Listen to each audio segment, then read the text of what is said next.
Brooklyn. This is my attempt at an Irish accent. Sorry to anyone from Ireland.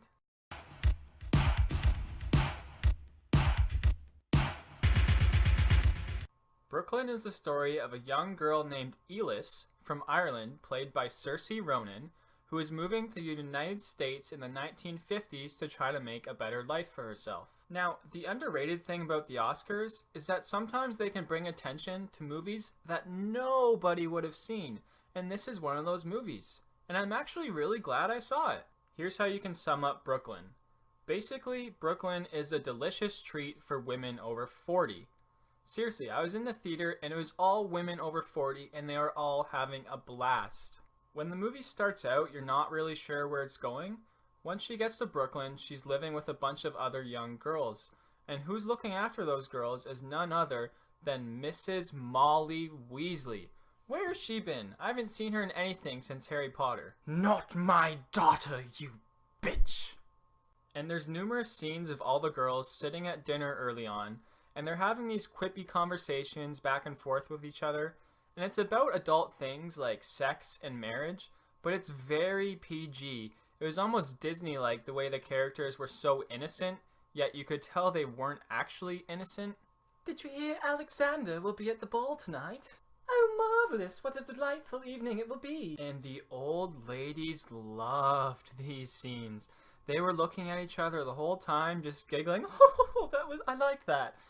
And I was just sitting here wondering, where is this story going? Is this movie just a bunch of girls talking and giggling and wah wah wah? That is, until the girl meets the boy. And that's when the movie actually begins to become really charming.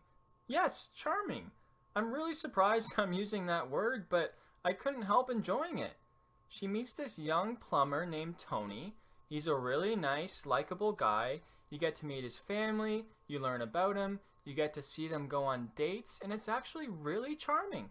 And they had a really unique chemistry in that part of you wonders if she was just falling for him because he was a nice guy giving her attention.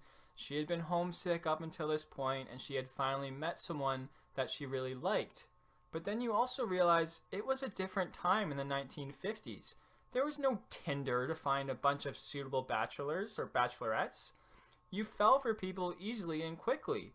A lot of people back then were married before they were 21. And this movie really captured that well. A date back then was like a massive event. You'd go to the movies and you'd be all dressed up and all excited. And these days, a date is like, hey, you want to come over and watch Netflix and chill? But as soon as you're starting to really enjoy watching these two together, the movie throws a curveball at you, and Elis has to go back home to Ireland due to a personal matter, and this is where the movie started to lose me. You see, up until this point, Elis has been a sweet, charming girl who's very innocent and very nice. But when she gets back to Ireland, she starts to become a slutty hoe. She meets a guy named Jim, played by Donal Gleeson. And she starts flirting with him right away, and you sit there and you say, wait a second, why is she doing this? She hasn't been like this the whole movie, and she was actually really happy in Brooklyn with Tony. And it starts to make her character a little bit unlikable, which is really unfortunate because she was very likable. And Saoirse Ronan does a fantastic job playing the character. It's no fault of her own, it's just a really bizarre script issue that made no sense. And as she spends more and more time with Jim, there's this theme going on of what is home, where is home, and it's gone throughout the whole movie. But the problem is, as an audience member, we just spent 3/4 of the movie meeting Tony's family, seeing what he's like on dates. We don't get any time to know Jim. So when the movie tries to make it this huge emotional decision for the character, we as the audience member don't feel the weight of that decision because we don't know Jim. We don't know why she would like Jim or even consider liking Jim when she had a great thing with Tony. But in saying all that, I was actually pleasantly surprised by Brooklyn. A movie about a young girl falling in love in the 1950s shouldn't be interesting to me.